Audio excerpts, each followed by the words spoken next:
مفيش ألم الحمد لله، والأدوية بعد ما وقفتها كلها بقالي أسبوع دلوقتي، ولا مسكنات ولا حاجة، مفيش أي ألم.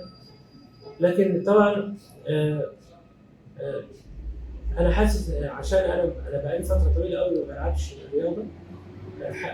أنا كنتش بصلي كمان إلا وأنا واقف، ما بركعش ولا اللي عملته دلوقتي إن أنا بعد الأسبوع الأولاني خرجت بشويش.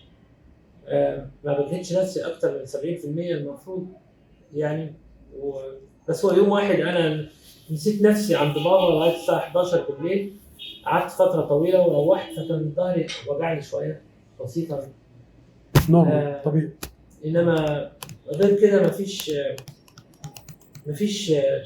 ألم، مفيش تنميل، مفيش سخونة زي اللي كنت بحس فيها الأول. اللهم لك الحمد والشكر.